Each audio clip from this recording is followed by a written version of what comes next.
Something powerful that we can do with our songs is to change up the song structure. And I think it's one of those things where a lot of people are slow to do it because they think, oh, it's going to stand out so much and everybody's going to notice and be like, ooh, that's weird. But honestly, you can change up song sections pretty significantly, and a lot of people won't even notice. Some maybe make it a little more obvious, right? Bohemian Rhapsody, I think, is one of the more obvious. Okay, there's no chorus in this song. It's really just like an A section, B section, C section, D section. I forget if there's four or five or six, but that one pretty obviously breaks the mold. But you might be surprised how many songs you've listened to, and you never even noticed that they kind of break the mold. And they don't really just do verse, chorus, bridge, chorus, or one of its many derivations, right? So a lot of times, the vast majority of song structures will be verse, chorus, bridge, chorus, with alterations like what I just said, plus pre-choruses, right? So now it's verse, pre-chorus, chorus, verse, pre-chorus, chorus. Or maybe you add a post-chorus. Most often, if you have a post-chorus, you usually also have a pre-chorus, but that's a made-up rule, right? It's not really even a rule. It just seems like that's the tendency. But hey, that's another way you could sort of subtly change up song structure. I'm sure I've heard a song that has a post-chorus without a pre-chorus, but I certainly can't think of one. It seems like the default is you have a pre-chorus first, and then if you still want more, you have a post-chorus. So a subtle way you could change up song structure might be just having a post-chorus without a pre-chorus. But adding a post-chorus is another just common alteration on really what is the same song structure. Still verse, chorus, bridge, chorus. It's just before every chorus we add the pre-chorus, and after every chorus, or after almost every chorus, we add a post-chorus. And then there are other minor alterations, like adding a third verse after the bridge. So you have verse, chorus, bridge, verse, chorus. Something we talked about in last week's episode. Can be a powerful thing to do. Again, super subtle. And we can do things like start with the chorus, right? You can have a song that starts with the chorus. And probably like 98% of songs all fit into one of the things we just described. And there is no reason that needs to be the case. No reason that needs to be the case at all. There's so many more options than just those. So, who says you need to have a chorus? That's a question that didn't even used to be asked before because choruses really became sort of in vogue, I guess. Probably somewhere in like the 50s, 60s. A lot of older songs don't have choruses. At best, they have refrains, right? A line or two maybe that repeats throughout the song, but not really a fully fledged separate song section that's a chorus. It existed before. I'm not pretending it was invented in the 50s, but probably most songs kind of didn't really have a true chorus, early 1900s and before. Or maybe it was at least 50-50. Certainly fewer songs did. Now it's just like accepted. Oh, every song has a chorus, but it doesn't have to. Who says we can't have two different choruses? Right? We just assume, oh, once we have a chorus, that's repeats throughout the song. There's no second chorus. It's just, that's the chorus. Who says we can't have a finale? This is my favorite because this is an example of something where like I just noticed in a couple of songs and just thinking about storytelling in movies and stuff. And I sort of, I don't want to use the word invented because that's, I gave a name to a specific song section that is sort of based on other songs I've heard, but I essentially made up the shortened version to not take too much time on this. Is basically, I realized, hey, the climax of the song musically is almost always the chorus, and the climax of the story is very often in the bridge because the bridge is the alternate section, and the chorus usually contains more thematic stuff, and then the story is left to the verses and bridge. So very often the climax of the story is with the bridge. And I thought, well, you know what's awesome in movies and in stories when you have a climactic finale at the end and then boom, it's all over. And it just kind of leaves you wanting more, right? That's a great experience in a movie. That's a great experience at a concert. Almost every concert, whatever your favorite artist's biggest song is, they play it last, right? so that it ends on a high note and leaves you wanting more. That's a smart strategy. And very often instead we have like, oh, it's the third time we've heard the chorus. And don't get me wrong, the chorus shouldn't be boring after 3 or 4 listens. So the last chorus of your song shouldn't be a disappointment. But it is something we've already heard multiple times before. So it's not like that huge of a climax. Compared to, what if we had a song section that, like a bridge, only happens once, but like a chorus is actually the climax musically, and like a bridge, again, it is also the climax of the story. So we're making the climax of the entire song one thing that only happens once at the end of the song, and then it's over. So you think, oh, the chorus is the peak of the song, and I already heard the chorus a minute in, and that's as big as the song gets. That's as exciting. And then you actually one-up it at the end. Like, oh, the real big bad villain is this, and then there's this huge fight, and it's super exciting. That can be a great way to go. Hardly ever utilized, to the point that it's not even a real song section. Like I came up with that term, and I came up with the factors that go into what I would consider a true finale. If you saw it labeled, it probably would be called outro, which is a ridiculous term for what this is, or a coda, coda is really just anything that happens just at the end of music. A coda is really a music notation term more than it's anything else.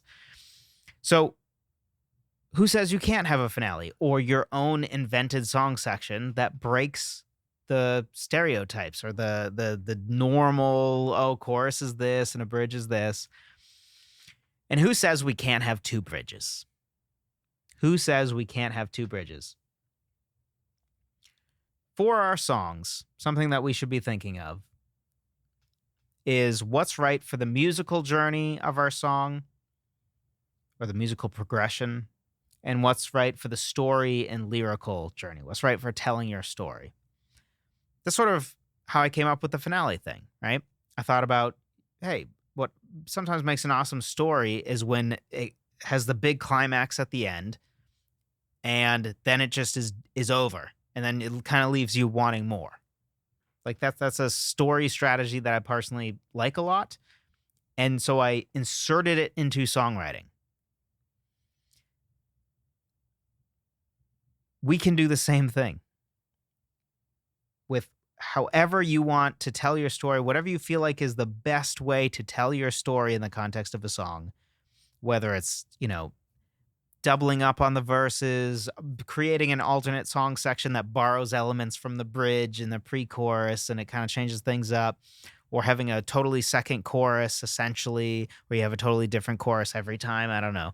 There's so many different things that we can try, including things like having a second bridge, which is very often not even contemplated. Most people don't even consider the idea of having a second bridge.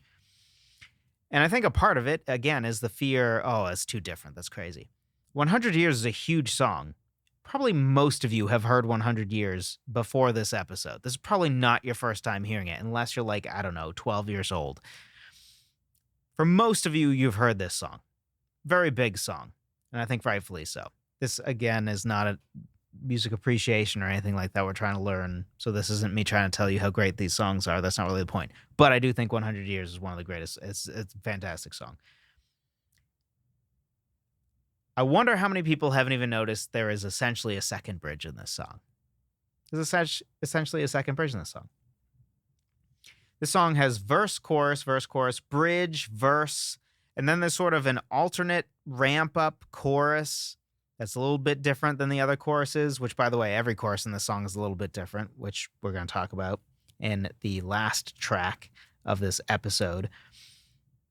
And then there's sort of the second bridge right before going back into that final chorus. So let's listen again to the first bridge. To live, half time goes by, suddenly your eyes will know the so this is the first bridge. Clear break from the chorus and the verses, right? It's going into the third verse there. And then the second, we're going to listen to the chorus into the bridge. So I mentioned it's verse, chorus, bridge, which is the bridge we just listened to, verse, which is the sort of final verse of the song. I'm 99 for a moment. And then we have sort of this alternate chorus that's sort of like a shortened chorus that instead of ending with when you only got 100 years to live, instead of ending with that, it sort of goes into this sort of second bridge or extended tag, however you want to see it. It essentially operates as a second bridge because it goes from a chorus back to a chorus. It only happens once. Basically, it's a bridge. It's a bridge. So opens with the chorus. This is that sort of alternate chorus. The melody's the same. Okay, we're getting to that second bridge now. This is the only time in the song we have this. It's the only time in the song we have it. And it's not just a little tag. It's its own section, I think. You can maybe say, I don't know, it's a post-chorus that happens once and then back into the final chorus. So, we could discuss exactly how to analyze that. It maybe it's a post-chorus that only happens once, or it's just sort of an alternate section. It's not really even a bridge. I mean, a bridge is an alternate section. So that makes it essentially a second bridge. I wonder how many people know that song, like that song, and never have even realized it has a second bridge. But it works perfectly for the music, for setting up that sort of ramp up chorus, right? Where we're sort of going through the 15, 22, 33, you're on your way. Every day's a new day. Ooh, ooh, ooh, second bridge section. And then the final chorus. So in your song, it's worth considering more alternate song structures, whether that's something like a finale that I've talked about off and on because I'm passionate about it. I think it's great. When I realized that essentially one of the things that inspired a finale, by the way, did you remember Don't Stop Believin', the song that everybody's heard a trillion times? Have you realized that the main part of the song that everybody knows, Don't Stop Believin', that only happens at the end of the song? Did you realize that? Because that's a pretty big song, right? And we only get the chorus and it repeats at the end. But as far as song sections go, that chorus, or as I would maybe argue it actually is, a finale of Don't Stop Believin', hold on to that feeling, only happens at the end. You're like 3 minutes and 30 seconds into the song, maybe 3 minutes into the song, before we get to that section. And then it's that section, and then the song is done. Sort of essentially is acting as a quasi finale, as I define it. Don't Stop Believin', right? So don't be afraid to change it up a little bit. Try some of these things. Make your own up. If Don't Stop Believin' can do it, and most people don't even notice, and that's a huge song. I mean, we've all heard that song a trillion times. And then 100 Years. It's not quite as, S tier famous as Don't Stop Believin', right? Don't Stop Believin' is like if you met anybody who lives in the West and they said they hadn't heard Don't Stop Believin', you immediately I don't believe you, right? Of course you have. There's no way. 100 Years is like maybe somebody would be like, oh, I don't know, maybe. And then you play it for them and yeah, I think I've heard that before. That's like the bare minimum you expect for 100 Years. But they're both extremely famous songs, and they have alternate song structures. They don't follow that same tried and true formula. There's no reason for you and I to not experiment as well, especially if it's right for the story we're trying to tell and if it's right for the musical journey we are trying to take our listeners on. Hey friend, if you found this video helpful, something else you'll likely find helpful is my Ultimate Song Sections cheat sheet. If you've struggled to understand song sections or want some central principles that will help you to write better choruses, verses, bridges, and more, then be sure to check it out at songwritertheory.com/songsections.